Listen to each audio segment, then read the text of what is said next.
संभल में मस्जिद के सर्वे के दौरान तनाव, भीड़ ने मचाया उत्पात। भीड़ को काबू में करने के लिए पुलिस ने की लाठीचार्ज। संभल में बिगड़े हालात, उपद्रवियों ने किया आगजनी, पुलिस की गाड़ियों को किया आग के हवाले। संभल में पुलिस पर पत्थर फेंकने का वीडियो आया सामने। शांति की अनाउंसमेंट करते हुए आगे बढ़ते दिखे पुलिसकर्मी। संभल में माहौल हुआ तनावपूर्ण, पुलिस की तरफ से की गई हवाई फायरिंग। डीएम का बयान आया सामने, कहा किसी भी उपद्रवी को बख्शा नहीं जाएगा। सर्वे कंप्लीट हो चुका है और सर्वे टीम को सुरक्षित हमने अपनी जगह पे पहुंचा दिया है और बाकी जो चीजें हैं वो अभी कंट्रोल में है। जो भी दंगाई हैं या जो भी शरारती तत्व हैं उन पर कठोर कार्रवाई की जाएगी और किसी को भी बख्शा नहीं जाएगा। मस्जिद के सर्वे के दौरान मचा हंगामा, सड़कों पर उपद्रवियों ने जमकर की पत्थरबाजी, पुलिस टीम की भारी तैनाती। उपद्रवियों ने पुलिस टीम पर की पत्थरबाजी, पुलिस को उपद्रवियों को खदेड़ने के लिए छोड़ने पड़े आंसू गैस के गोले। पथराव के बाद छावनी में तब्दील हुआ संभल, चप्पे चप्पे पर पुलिस बल की तैनाती, लोगों से की जा रही शांत रहने की अपील। बवाल के बाद मस्जिद के पास का इलाका किया गया सील, मौके पर मौजूद आला अधिकारी हालात पर बनाए हुए हैं नजर। संभल में मस्जिद सर्वे के दौरान हिंसा, तनाव बढ़ता देख सर्वे करने पहुंची टीम मस्जिद से आई बाहर। जामा मस्जिद का फिलहाल रुका सर्वे। संभल हिंसा में बड़ा बवाल, दूसरे समुदाय की भीड़ पुलिस को कर रही है टारगेट। पथराव में एसपी समेत कई पुलिसकर्मी घायल, करीब 12 लोगों को किया गया गिरफ्तार। सर्वे जब चल रहा था उस समय उन्होंने पुलिस पर पत्थरबाजी करना शुरू किया। पुलिस ने उसका जवाब दिया है और उन लोगों द्वारा कुछ पुलिस के सब इंस्पेक्टर्स हैं और उनकी गाड़ियां जो जामा मस्जिद के परिसर के पास में खड़ी थी उनमें आग भी लगाई गई है। संभल में पथराव पर डीजीपी का बयान, कहा सामाजिक तत्वों ने किया है पथराव, पहचान कर पत्थरबाजों पर होगी कार्रवाई। कोर्ट के आदेश पर हो रहा था सर्वे। संभल में हो रही हिंसा को लेकर यूपी के डिप्टी सीएम केशव प्रसाद मौर्य का बयान, कहा न्यायालय के आदेश का पालन प्रशासन की जिम्मेदारी, कानून के तहत होगी कार्रवाई। देखिए, माननीय न्यायालय के आदेश का पालन कराना ये सरकार की जिम्मेदारी है, पुलिस प्रशासन की जिम्मेदारी, उसे कराया जाएगा। जो माननीय न्यायालय के आदेश के अनुपालन में बाधा डालेंगे उनके खिलाफ कानून अपना काम करेगा। संभल बवाल पर बोले गिरिराज सिंह, कहा यह बवाल लोकतंत्र पर हमला, उत्तर प्रदेश नहीं करेगा बर्दाश्त। ये संभल की घटना उसी मानसिकता का द्योतक है कि वो लोकतंत्र को खत्म करके सरिया कानून स्थापित करना चाहते हैं। गिरिराज के बयान पर कांग्रेस नेता इरफान अंसारी का तंज, कहा गिरिराज को भगवान दे सद्बुद्धि, ऐसे लोग समाज को बांटने का करते हैं काम। भाजपा में जो आग उगलता है उसी को भाजपा प्रमोट करती है। हम लोग समाज को जोड़ने का काम करते हैं। आपके बयान से मान लीजिए कहीं कुछ घटना घट के जिम्मेवार कौन होगा। संभल में हो रही पत्थरबाजी पर बाबा बागेश्वर का बयान, कहा कानून व्यवस्था का ध्यान रखते हुए सड़कों पर निकलना, अगर गुंडागर्दी है तो संभल में जो पत्थरबाजी की उसे क्या कहेंगे।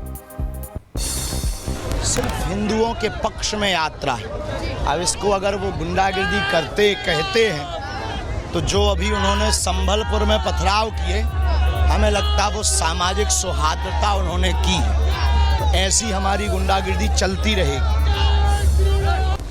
संभल में हुई पत्थरबाजी को लेकर बोले हिंदू पक्ष के वकील विष्णु शंकर जैन, कहा कानून पर विश्वास रखें, कोई कंफ्यूजन रखना सही नहीं है। साथ ही लोगों से शांति बनाए रखने की अपील की। अपील करना चाहूँगा कि लोग रूल ऑफ लॉ और कानून के शासन में विश्वास रखें। न्यायालय की प्रक्रिया है, एक लंबी प्रक्रिया है, तुरंत कोई फैसला नहीं होने वाला है। संभल में हो रही हिंसा पर बीजेपी प्रवक्ता राकेश त्रिपाठी का बयान, कहा कोर्ट के आदेश के बावजूद पथराव, आपको संविधान पर विश्वास नहीं। संभल में जामा मस्जिद के सर्वे के लिए कोर्ट कमिश्नर की टीम पहुंची थी और कोर्ट कमिश्नर की टीम पर इस प्रकार से पथराव करना यह निश्चित तौर पर यह दर्शाता है कि आपका संविधान में विश्वास नहीं है, देश की न्यायपालिका में विश्वास नहीं है, कानून व्यवस्था में विश्वास नहीं है। संभल में भड़की हिंसा पर समाजवादी पार्टी के प्रवक्ता अमीक जमेई का बयान, कहा जामा मस्जिद से छेड़छाड़ हुई है, एएसआई गृह युद्ध का चाहता है माहौल। ठीक चुनाव के बाद भारतीय जनता पार्टी ने अपना खेल शुरू कर दिया है। ये खेल हमारे मुल्क के लिए ठीक नहीं, ये खेल हमारे देश की सद्भाव और एकता के लिए ठीक नहीं। भारतीय जनता पार्टी हिंदू मुस्लिम समाज में जहर डालने का काम कर रही है। ऑल इंडिया मुस्लिम जमात के राष्ट्रीय अध्यक्ष मौलाना शहाबुद्दीन ने संभल के मुसलमानों से की अपील, अमन और शांति बनाए रखने की अपील। कहा, इलाके में ना करे तोड़फोड़। संभल के तमाम मुसलमानों से अपील करना चाहता हूं कि ऐसा हरगिज न करें और कहीं तोड़फोड़ या पथराव करना या भारी भीड़ के साथ में इस तरह का विरोध प्रदर्शन करना मुनासिब नहीं है। पीएम मोदी के मन की बात का 116वां एपिसोड प्रसारित हुआ आज के एपिसोड में पीएम ने की देश के युवा सपनों की बात। एनसीसी दिवस पर कैडेट्स का भी जिक्र किया। एनसीसी दिवस पर पीएम मोदी ने कहा, एनसीसी का अनुभव मेरे लिए अनमोल। एनसीसी हमें सिखाता अनुशासन। साथ ही कहा, नए स्कूल कॉलेजों में एनसीसी की सुविधा। पीएम मोदी ने युवाओं का जिक्र करते हुए कहा, यह समय युवाओं के सपने साकार करने का है। देश को मिलकर विकसित बनाना लक्ष्य है। साइबर फ्रॉड पर बोले पीएम मोदी। कहा, डिजिटल अरेस्ट सिर्फ फर्जीवाड़ा। बच्चों, युवाओं और बुजुर्गों को जागरूक करने की जरूरत।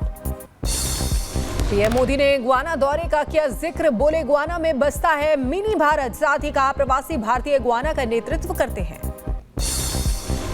देहरादून में बीजेपी कार्यकर्ताओं ने सुना पीएम के मन की बात का 116वां एपिसोड। एक साथ कार्यक्रम को सुनते आए नजर।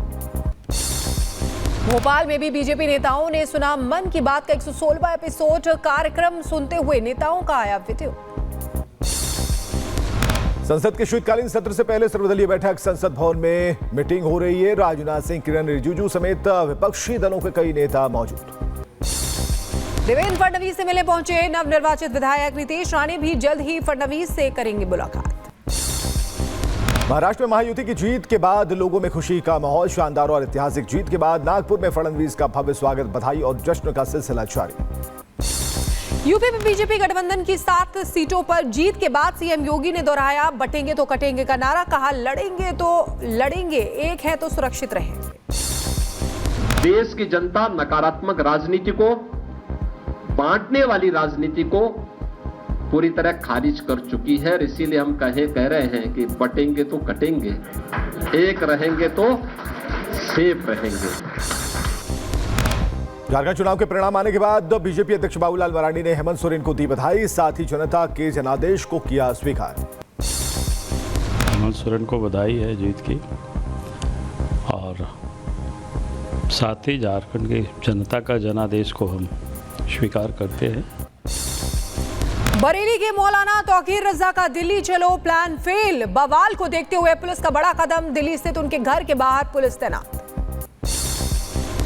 बाबा बागेश्वर धाम का बड़ा बयान। कहा, भारत एक नया आयाम लिखेगा। देश की सबसे बड़ी बीमारी जात पात की बीमारी है।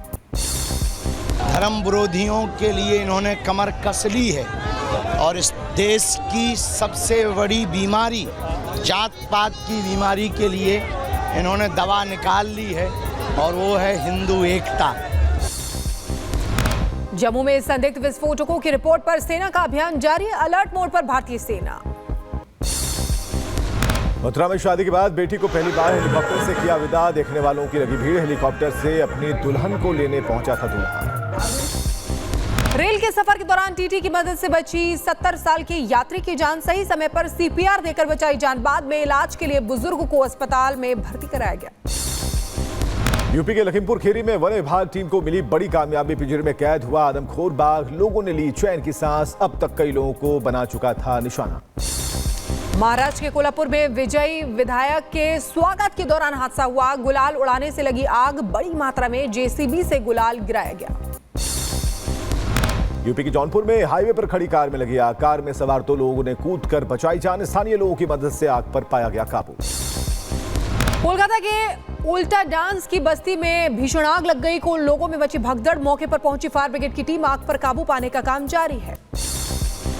ग्रेटर नोएडा में एक फ्लैट में लगी आग। शॉर्ट सर्किट से आग लगने की जताई जा रही आशंका। किसी के हताहत होने की कोई खबर नहीं। यूपी के मुजफ्फरनगर में हादसा हुआ है। बस ने बाइक सवार को मारी जोरदार टक्कर। हादसे में बाइक सवार की मौत हो गई।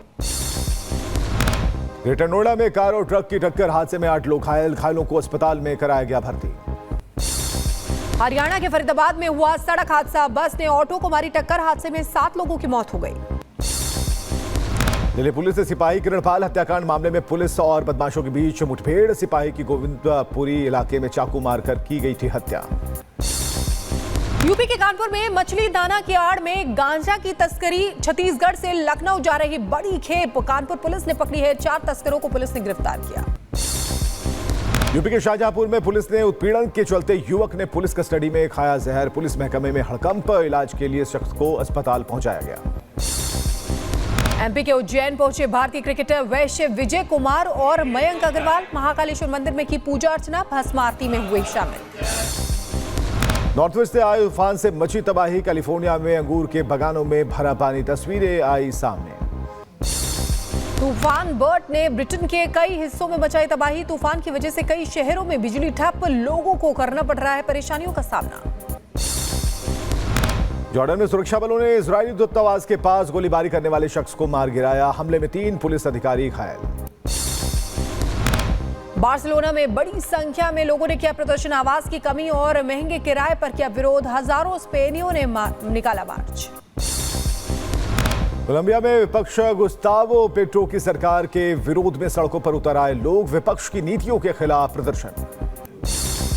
पाकिस्तान में पेशावर टोल प्लाजा के पास फायरिंग हुई। तहरीक इंसाफ की भारी मशीनरी पर चलाई गई गोलियां। हमले के बाद मौके से ड्राइवर फरार।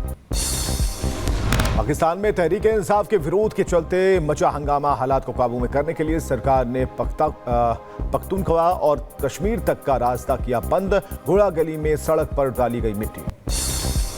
संयुक्त राष्ट्र जलवायु वार्ता में बनी सहमति के बाद भारत के प्रतिनिधि गंभीर। $300 बिलियन के फंडिंग पैकेज पर समझौता पारित होने पर भारत के प्रतिनिधि ने पूछे कई सवाल। गाजा में इजरायल और हमास के बीच भीषण जंग जारी। आसमान में विस्फोट के बाद छाया धुएं का गुब्बार। दोनों तरफ से हो रही ताबड़तोड़ हमले।